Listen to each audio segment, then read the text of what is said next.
Hi guys, nandito na kami ngayon sa grapes farm sa Gapus. Ito ata yung sikat na farm nila dito ng grapes.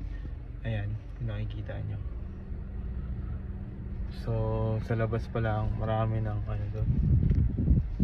Marami ng agent, ahente.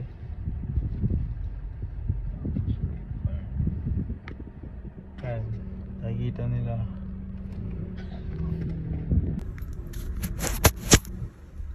Guys, ayun ang Gapus grapes farm for real. Ito kasi sa unahan parang nakatakot, hindi mo alam kung mga legit. Pero ito yung sinabi sa amin ng kapatid ko, Gapus grape farms. Pero marami pala iba-ibang grapes farm dito. Ayun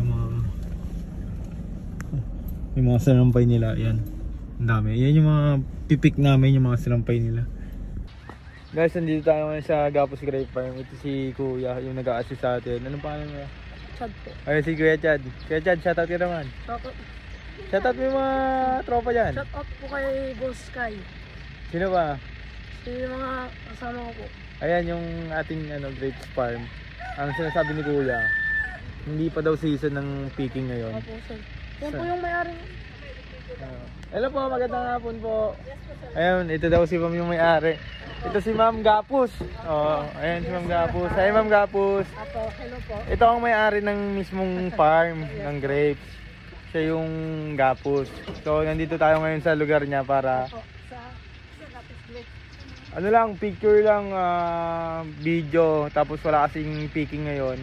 Bakit po? Kasi hindi pa hinog sir.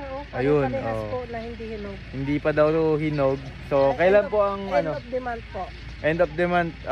So, ngayon June. By July, pwede na tayong mag-pick dito.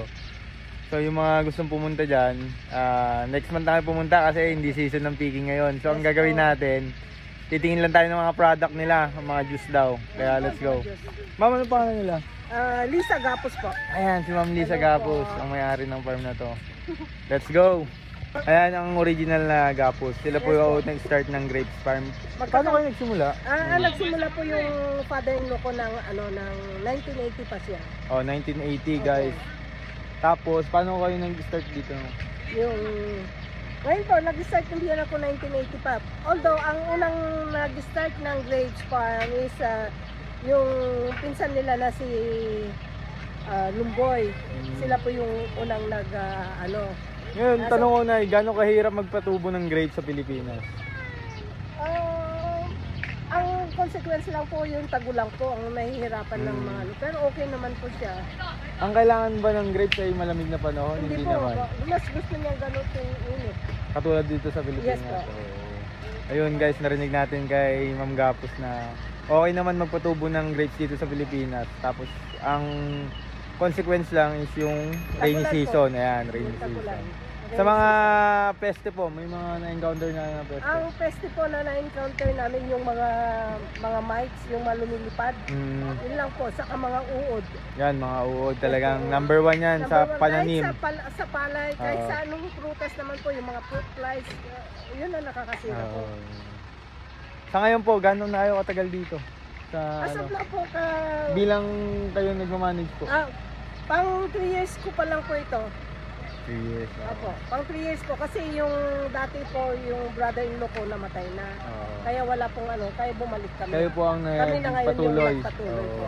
Ngayon, ang pinakamagandang dulot sa inyo ng grapes? Well, okay naman po. Ang family po? Okay naman. Hindi naman po ito yung cup of coffee namin na ikakabuhay po. Dahil yung husband ko naman po nasa US siya. Okay. Nasa US. Ito lang parang enjoyment lang, parang ganun lang. Kasi mahilig rin talaga sa halaman po. So guys, tara, mag-pick na tayo. Ay, hindi na tayo mag-pick kasi ano lang tayo. Viewing lang, tapos check tayo ng mga product nila. Natin yung juice nila. Homemade nila itong juice na to. Ayun, pakita natin yung product nila. Iyan. Yan. So, kala ko alak eh. Mabango. Kayang amoy-namoy yung grape. Ngayon, tikman natin. Pero hingin tayo ng alak, baka may alak. Tsaka may blueberry pa po, sir. Sarap. Tsaka may mango din po, sir. Ito blueberry na na flavor. Yung una, yeah, ano yung flavor na yun, yeah? Grape solid. Yan yung ano, Ayan. Yung gapos po ng gawa ng gapos. Ayan yung mga gawa ng gapos. Yung Ian's po, ano po sa Baguio po yan. okay. Ito yung product nila, gapos mismo. Pato po yan, sir. Ayan o. Ayan, yun yung juice. Oh, ang sarap, di ba? Tol, bigyan mo nga tol na ano ba sa yung mga kids. Oy, Stand up proper dyan. Hi boy. sabi bro. Grapes. Oh. Go, Naman, get ka. mamugustin pa po. Bigyan mo rin si ate. Mangosteen. Like to taste. Go, boy. Juice yan boy. Cheers. Oh, cheers. Dapat timang blueberry, timang. Kadami na ako ah. Sarap no? Sarap no? Ayun si mami yung ano. Blueberry. Si Alexi, B. Ito ang Sarap. blueberry. Ta, go. This is just juice. Ito nyo lang po yung Blueberry po, blueberry. Hawaii, di ba? Guys. Ito po nasa Hawaii na po ito. San Francisco at saka sa Ito yung product nila na wine. Ngayon, tinanong ko kung na-export na. Nasa Hawaii at saka San Francisco, Switzerland. guys, pag nakapunta kayo ng Hawaii, try nyo yung Gapos grapes. Kasi sariling atin to eh, dapat tinatangkilik talaga natin to. Pero although ang review talaga dito, masarap yung ano niya, timpla. 12 years old. 12 years Oh, old po, 12 sir. years old.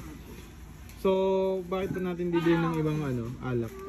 At saka ito po yung sariling atin din po itong grapes vinegar. Ito po yung gawa namin.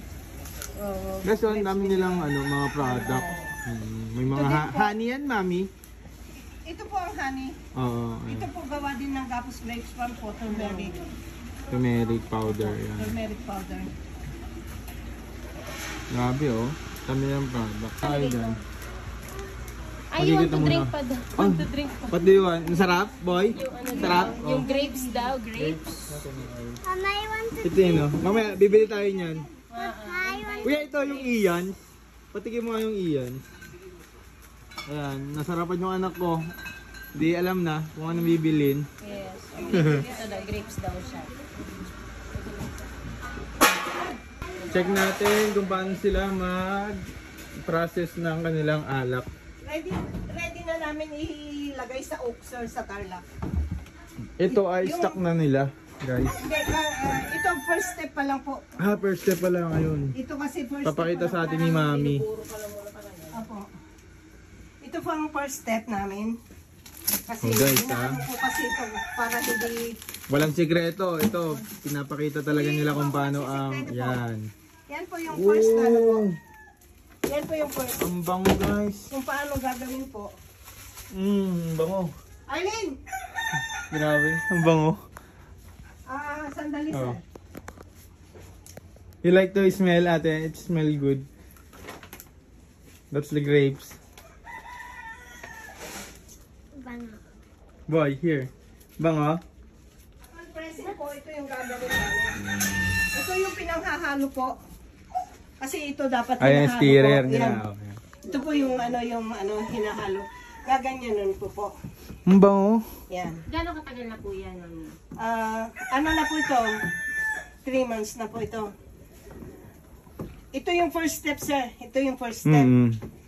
Pagkatapos ng 3 months po, for 4 months na po, ito na yung mangyayari. Ayan guys, Yan mo, sir, tikman mo yung tumutulo.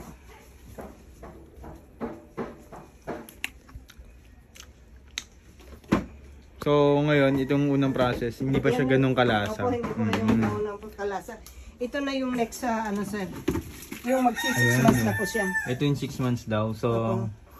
pwede natin to lasahan Pwede mo para naman malaman. lasahan po. Pahingin, pahingin na nga na. May tendency bang papanis po, mami? Ay, wala po, hindi po mapapanis yan kasi ano po. Mismo yung process. Nakalubog na rin talaga Ito po. yung mga ano. Ito po, pero hindi pa masyadong hindi pa masyado yung niya. Ito, 6 months yung papatigin sa atin, mami. Tapang, sarap. May Tapos, ano na, may ito na sipa na. Ito na po yung ano yung Pure lang yan, mami. Pure po. Pure pa yan, ha? Walang halong 6 months. 6 months. 3 months. 3 months po. Yung 3 months natin, wala pang masyadong lasa. Wala pang lasa. Pero po yung nito. 6 months, ang sarap. Tapos ito na po yung Finished product. finished product na 1 year po. 1 year ano. Ito na siya po.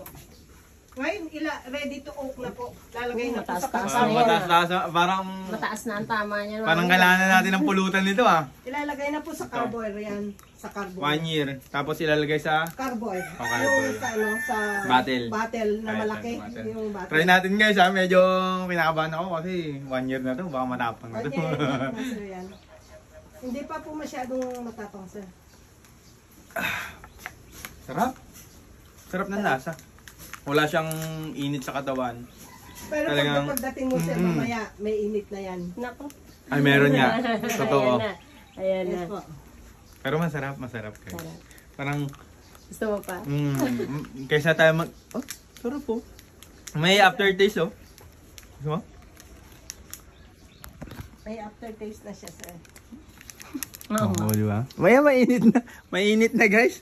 Kala ko wala. Ready to, ano, sir. Ayan si Mami, pinakita sa atin ni Mami yung process. Hindi siya, sobrang open niya sa atin. Ayan mga Nung nagtanong tayo. Diba? Yung iba kasi talagang hindi pwedeng pakita. Secret po. Oo. Ito talagang pinakita sa atin. Kaso Transparent po ito, sila. ano, Nakakatuwa. juice po ng grapes po yan.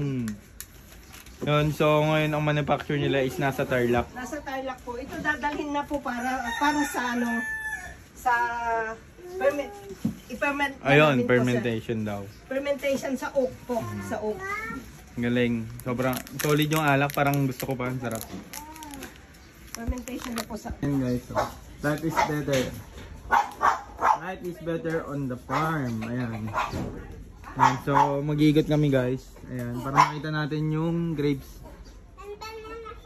Look, boy. Boy, not banana farm. We don't have banana farm. Go. Oh.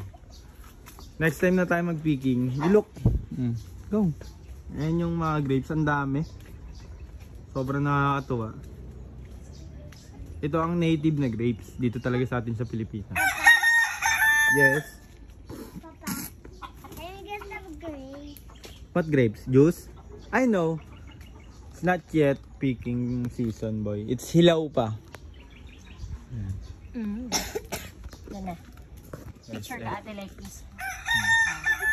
Okay lang. Just Ang ganda ng farm. Kuya. Napakalawak.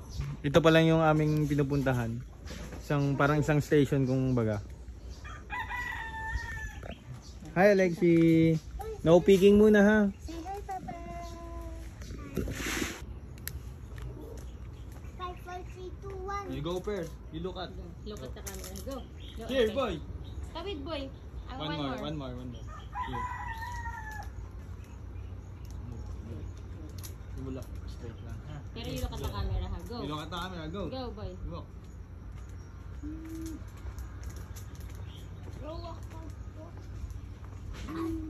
Boy. Why did you go back? Lima, ano yun? Sarap. Happy siya. One more boy. Happy siya. One more. Yummy. Mahilig ko siya sa fruit. Yes po. You Kala like it? grapes, apple, man.